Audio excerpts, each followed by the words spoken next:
아브라함 때부터 노아 때까지 거의 900살 이상씩들 살았어요. 왜 이렇게 장수하도록 하나님께서 허락하신 것인가? 크게 두 가지의 목적이 있습니다. 원래 하나님이 우리 인간을 하나님 형상들의 짐을 받았을 때는 영생할 수 있는 존재로 지어주셨어요. 그래서 그거를 보여주기 위하여서 원래 너희들이 지원받은 것은 이렇게 살 수 있도록 지원받은 것이라는 보여주기 위하여서 900세 이상을 살도록 만들어 주었고, 우리에겐 무슨 소망을 주고 있죠?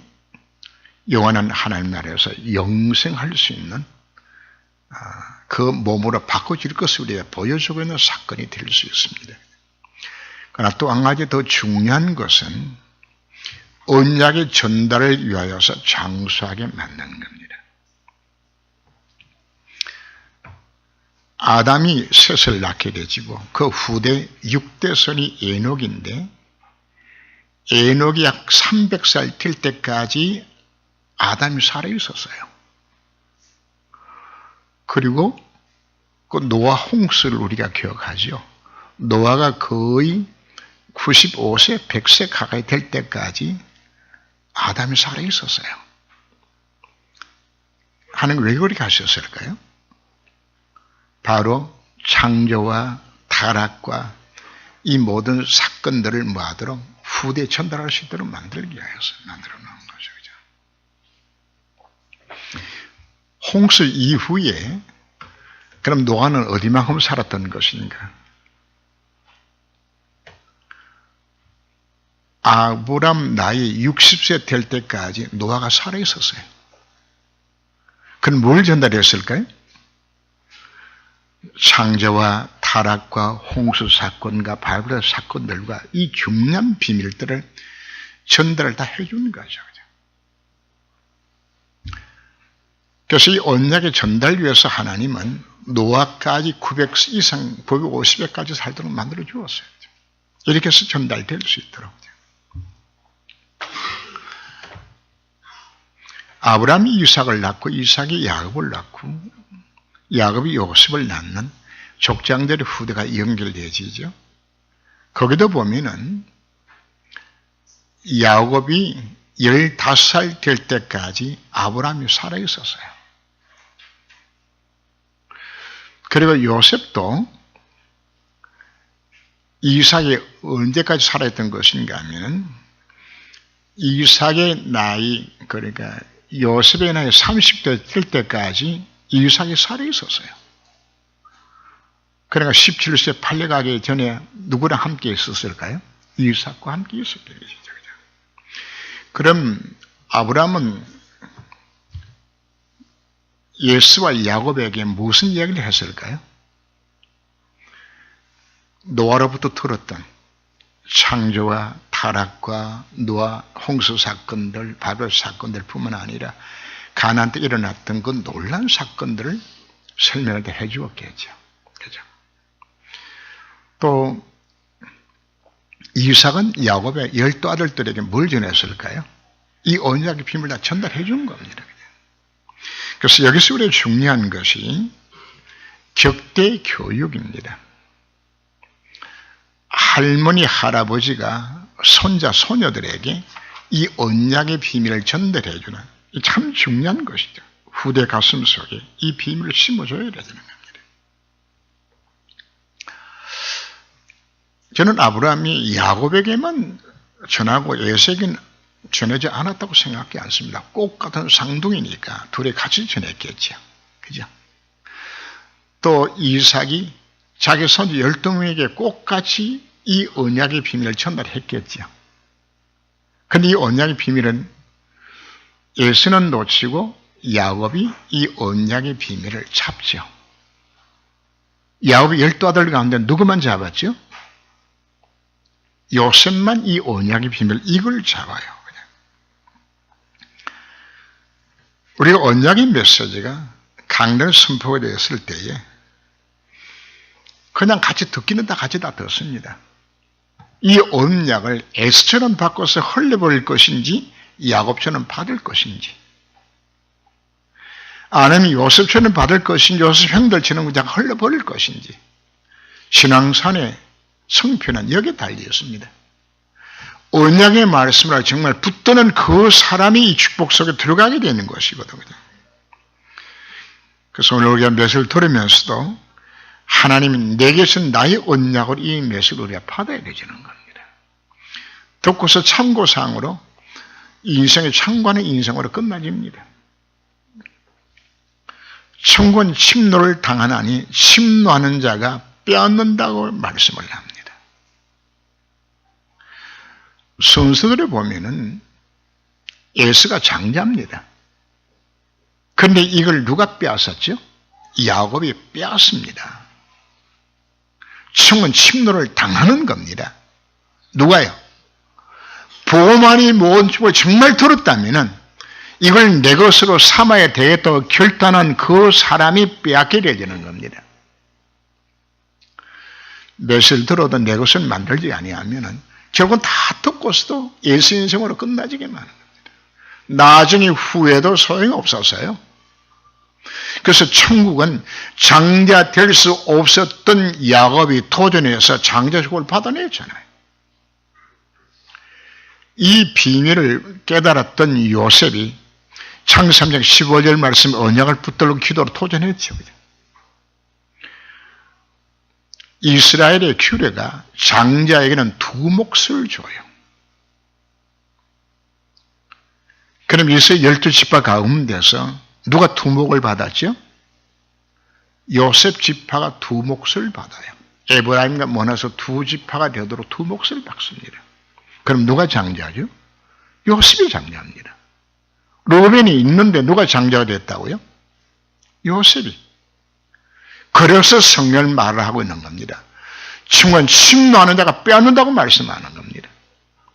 정말 보호만이 모든 비밀에 다 들었다면 내가 이 비밀의 축복을 내가 누려야 되지겠다. 이 속으로 우리가 들어가야 되지라는 겁니다.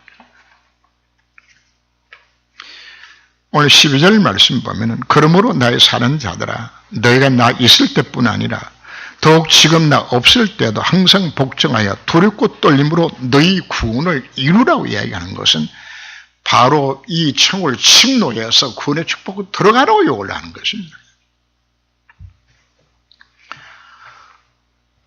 우리가 어떤 안경을 쓰냐에 따라서 사물이 색깔이 달라지죠. 한 사람은 노란 안경을 쓰고 한 사람은 파란 안경을 썼어요. 그래서 노란 안경 쓴 사람이 세상이 노랗다고 이야기하니까 파란 안경 쓴 사람이 지금 눈이 좀 뭐 들었다고 말이에요. 그냥 아니 세상이 파랗지 왜 노랗냐. 자, 둘 다 지금 무슨 이야기하고 있습니까? 자기 본 것을 주장하는 이야기입니다. 틀린 이야기는 아니고 그죠? 노란 안경 썼으니까 노랗게 보이는 거지. 둘이서 피 떨려가면서 싸움겠다. 내가 맞다고죠. 뭘 모르고? 자기 안경에 색깔 들어간 것은 모르고 이렇게 싸운다고요. 우리가 성경을 해석하는 부분들도 내 안경에 색깔이 든 안경을 쓰고서 성경을 보게 되어지면은 자기 색깔대로 성경이 보여지게 되잖아요. 물그릇에 젓갈을 꼽으면은 어떻게 보이지요? 곱게 보여요? 가다가 물이 들어서 꺾여서 보여져요. 그럼 젓갈이 꺾여진 거예요? 안 꺾여졌는데 꺾어진 것처럼 보여지는 거죠. 오늘 이 본문이 항상 복종하여 두렵고 떨림으로 너희 구원을 이루라 하는 이 대목 자체를 잘못 해석한 사람들이 많이 나오게 되잖아요. 봐라. 두렵고 떨림으로 너희 구원을 이루어가 말하지 않았느냐. 그래서 우리가 말씀대로 살지 않으면 네가 받은 구원이 취소가 된다.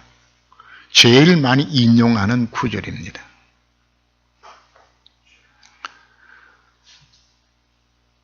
그런데 이분들이 뭘 강조하는 것인가?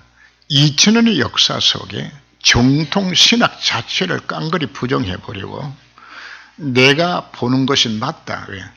자기 눈에 쓴 안경이 잘못됐다는 사실을 인정하지 아니하고 수천 역사 속에서 만들어진 정통신학 자체를 무시해버리는 겁니다.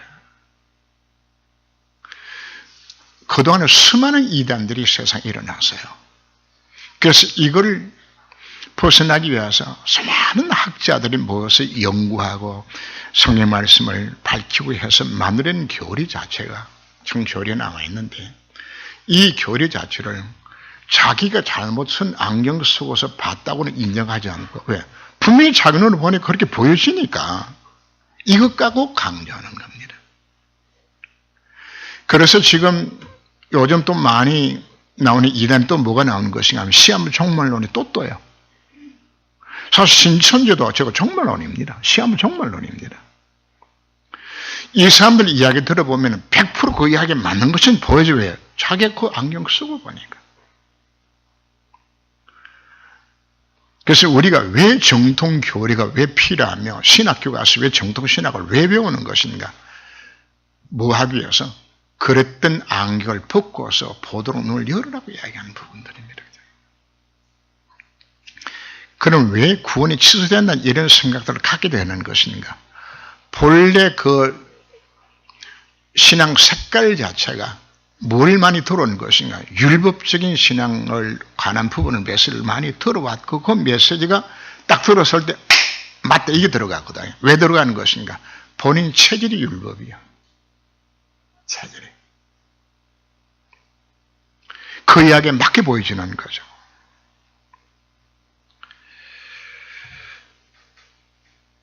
이런 이단들의 특징들이 뭔가 하면은 하나님의 말씀대로 살려고 발버둥 치면서 이렇게 하지 않으면 자신이 불안하고 힘들어요. 그냥.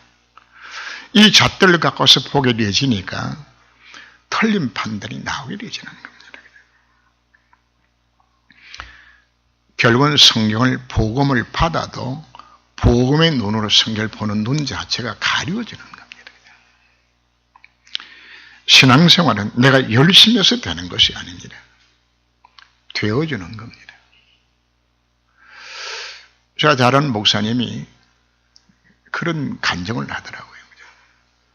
마태복음 4장 19절 말씀에서 나를 따라오너라. 내가 너희로 하여금 사람을 낚는 어부가 되게 하리라고 이야기합니다.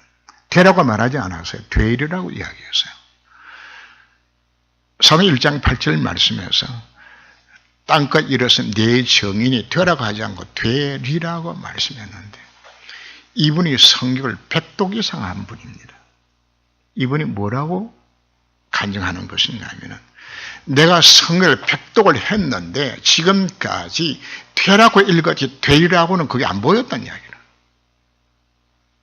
신앙설이 되어져야 되는 것은 이게 눈에 안 보였다네. 100독을 했는데도 안 보인다는 이야기를.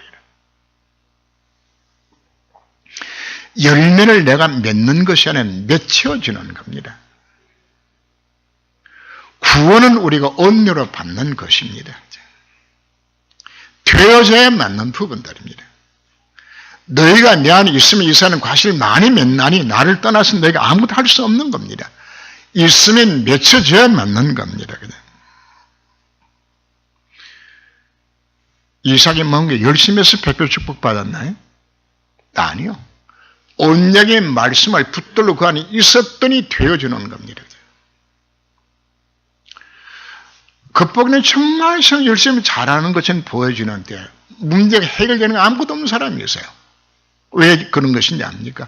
보고 못 누리고 있기 때문에. 창세기 13장에서 하나님 아브라함에게 다시금 나타나셔서 네 눈을 들어서 동서남북을 바라보라고, 종과 행어를 걸어보라고, 네가 보이는 땅, 밟는 땅 다 네게 주겠다. 이 약속의 말씀을, 복음의 언약을 잡고서 창세기 13장 18절 말씀에서 이 언약 잡고 아브라함이 기도했어요. 했는데 14장 14절 말씀에 318명을 가신을 거느릴 만큼 하나님이 축복해 주셨어요. 두렵던 그 가슴 속에 하나님께서 용기를 주었을 때에, 조카로서 사로잡혔을 때에 죽여서 다시 찾아오잖아요. 그리고 놀란 신앙 고백을 합니다. 소돔 왕이 전리품 가지고 와라고 그랬더니 네가 주는 것은 내가 싫어하게 하나도 안 가져간다. 왜? 나는 복의 근원이니까. 사람의 색깔이 달라지는 겁니다. 성의 핵심은 십자가의 복음입니다. 그리스도의 복음입니다. 그죠? 우리가 하나님의 말씀을 순종하고 선을 행하는 것은 구원받기 위해서 하는 것이 아닙니다. 오늘 성전의 예식을 베풀면서 나 같은 죄인이 영원히 멸망받을 나 같은 죄인이 하나님의 은혜로 이 구원받은 것이 너무나 감격스러워서 하나님 앞에 감사하여서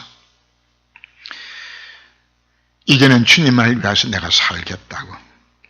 복음성 보면은 이제는 주님만 위하여 이 몸을 바치리라. 두렵고 떨림으로 너희 구원을 이루는 최고의 비밀이 어디서 나와야 되는 겁니까? 구원의 은혜가 감사하여서 정말 이 생명 다기까지 드릴 수밖에 없기 때문에 여기서 드린 이 헌신을 통하여서 구원이 이루어져 가기 때문에 우리에게 주시는 메시지인 겁니다. 우리는 두렵고 떨림으로 구원을 이루기 위하여서 13절 말씀을 주셨어요. 두렵고 떨림으로 너희 구원을 이루라 하시면서 13절에 너희가 행하시는 하나님의 신이 자기 기쁘신 뜻을 위하여 너희에게 소원을 두고 행하게 하시나니. 자, 구원을 이루는 방법입니다. 그게 첫째 무엇을 우리에게 주었나요? 너희 안에서 행하시는 하나님의 신이 자기 기쁘신 뜻을 위하여. 하나님의 기쁘신 뜻이 뭡니까? 앞에 우리 목표로 세운 것 마찬가지입니다.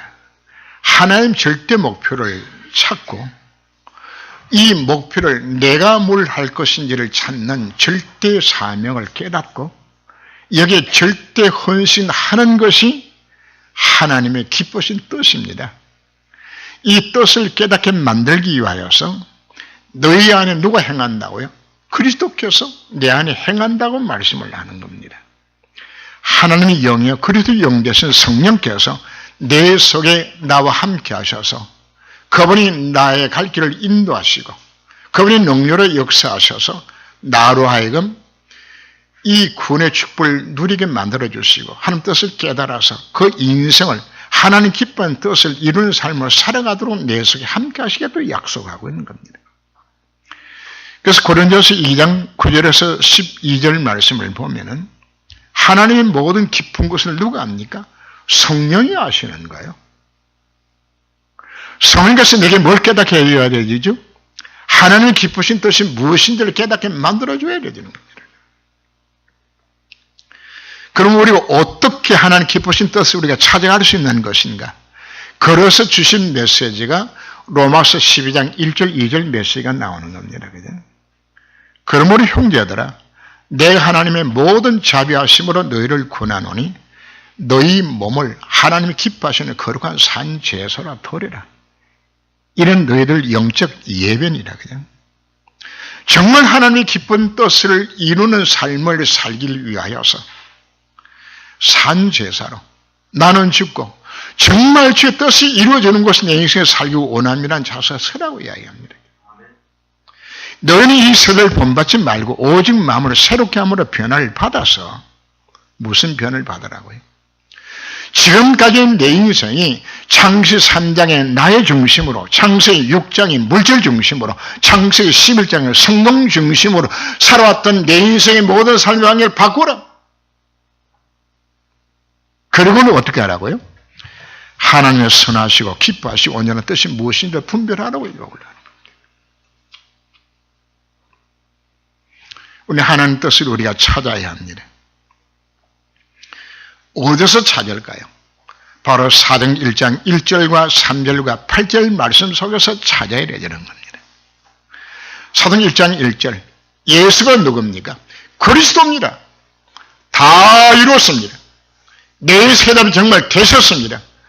그래 우리가 첫 번째 무엇만 해야 되는 겁니까? 이 구원의 축복을 내가 누리면 되는 겁니다. 그것이 하나님의 소원이에요. 그러면 내 인생의 방위를 어디에 맞추라고요? 하나님의 나라. 내가 복음 누림으로 인하여서 먼저 하나님 나라 어디 임해야 될까요? 내 마음속에. 이 하나님 나라가 내 가정과 직장과 내 삶의 모든 현장 속에 뭐가 임해야 되는 겁니까? 하나님의 나라가. 이 복음 들고 우리가 전도, 선교를 통하여서 하나님 나라가 이 땅에 이루어지는 곳에 내 인생에 살아가게 되어지는. 이게 창세기 1장 3절입니다. 1장 8절 말씀. 이를 이루도록 만들기 위하여서 성령 충만 받아라. 그분 인도를 받아라. 그분의 힘으로 이 사명 감당하라.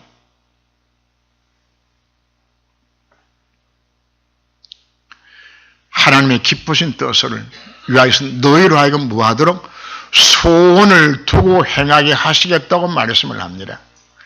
하나님의 기쁘신 뜻을 행하는 것이 내게 뭐로 와야 닿는 겁니까? 내 소원이 되도록 만들어주겠다고 약속하는 겁니다. 이게 바꿔줘야 되는 겁니다. 나 중심의 신앙생활 자체에서 하나님 영광을 위해 살고 싶어하는 요 마음이 이게 내 소원으로 바꿔줘야지. 내 가치관으로 바꿔줘야지. 안 바꿔주면 여전히 난 뭘 위해 살아가는 거죠? 날 위해서, 세상을 위해서 살아갈 수밖에 없는. 그래서 우리는 하나님의 기쁘신 뜻을 찾기 위하여서 해야 될 것이 있어요.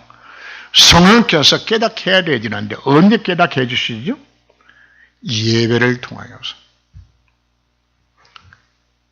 우리 예배 시간 은혜 받아라고 우리 계속 강조합니다. 예배를 통하여서 우리는 하나님께서 기쁘신 뜻을 깨닫게 만들어주는 거예요. 특별히 뭘 위하여서? 하나님의 말씀 묵상을 통하여서 하나님의 선하신 뜻을, 기뻐하신 뜻을 나로 하여금 깨닫고 그것이 내 마음에 소원되게 만들어주겠다고 약속하는 것입니다.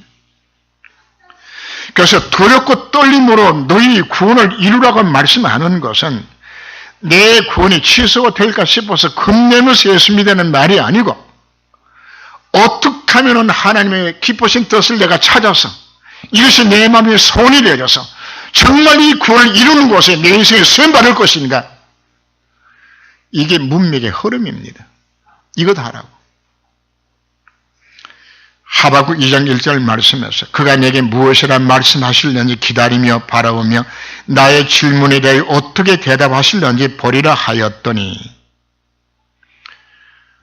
우리는 그분이 어떻게 말씀을 통하여 하나님의 기쁘신 뜻을 깨닫게 만들고 그것이 내 소원이 되도록 우리는 뭐 하라고요? 하나님의 말씀 묵상하며 말씀 속으로 들어가기를 했을 때에 주께서 내게 뭐 하겠다고요? 절대 사명을 깨닫게 만들어 주겠다고 약속하고 있는 겁니다. 이렇게 깨닫게 만들어서 나로 하여금 뭐하게 만드시겠다? 구원을 이루게 하시겠다고 약속하고 있는 것입니다. 그 다음에 나오는 내용들은 구원을 이루는 자의 태도입니다. 하나님의 절대 목표를 깨닫고 절대 사명을 찾는 자는 절대 헌신의 삶을 살게 됩니다. 그럼 이 삶을 내가 어떻게 살아야 될 것인가를 설명을 하죠. 그 14절 말씀에 모든 일을 원망과 시비 없이 하라.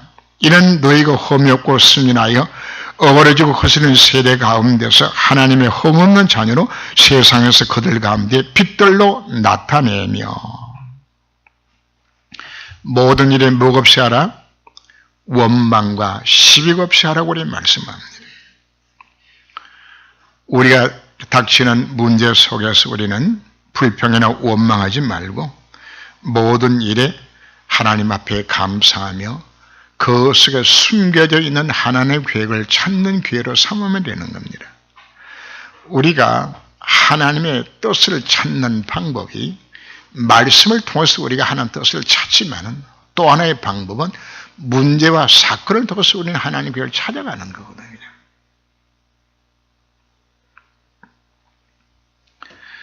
그래서 우리는 복음이 거침돌이 되지 않도록 하나님 계획을 찾고 상대방을 이해하면서 이 안에서 우리가 절대 혼신은 속으로 들어가야 하는 겁니다. 그죠? 주변의 사람들 때문에 속지 말고 주변의 사람들에게 여러분들이 시험 들게 우리가 하지 말아야 합니다.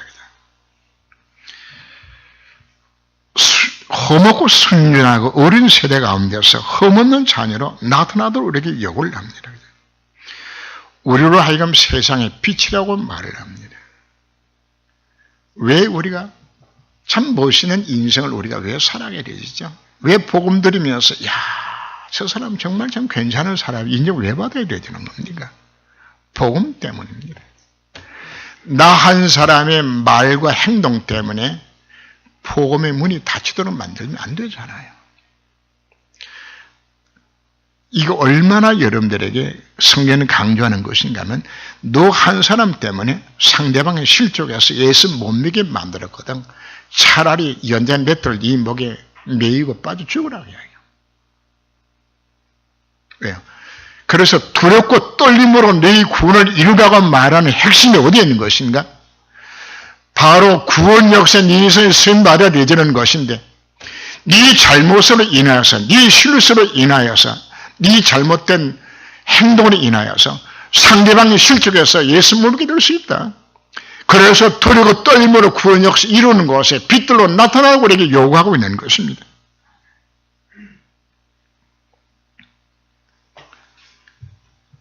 그래서 생명의 말씀을 밝혀 나의 다름이 헛되지 아니하고 수고도 헛지 아니하므로 그리스도의 날에 나로 자랑할 것이 있게 하라고 요구를 합니다. 바로 여러분들이 하나님 앞에 서게 되어졌을 때에 자랑거리를 만들어야 돼요. 나 때문에 생명 얻은 자들이 나와야 되지 않겠어요?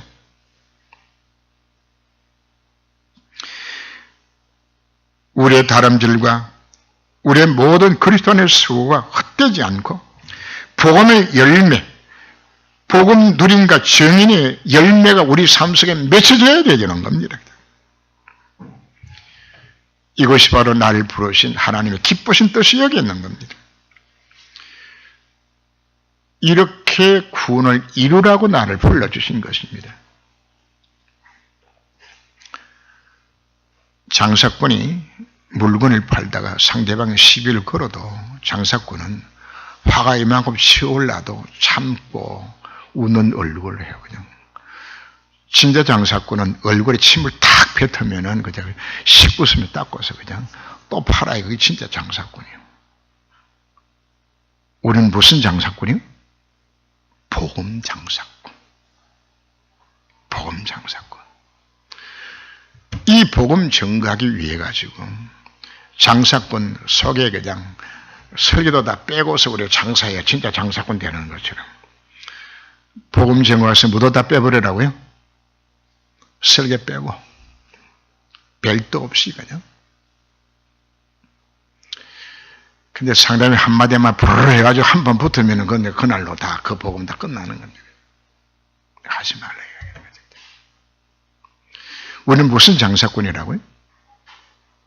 복음 장사꾼이요. 복음 장사꾼. 그래서 성령이 우리에게 말을 합니다.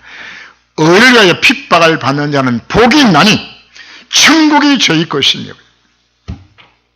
모든 판단 기준 어디에 두라고요? 복음에 유익한 것에 두라고 우리에게 요구를 합니다. 이 비밀을 알았던 바울이 필리피 교회 편지를 보내면서 너희들이 이와 같은 삶을 살게 만들기 위하여서 17절 말씀 보면은 만일 너희 믿음의 재물과 승임 위에 내가 나를 전제로 들을지라도 나는 기뻐하고 너희 무리 함께 기뻐하리니. 바울의 기쁨이 뭐가 기쁨입니까?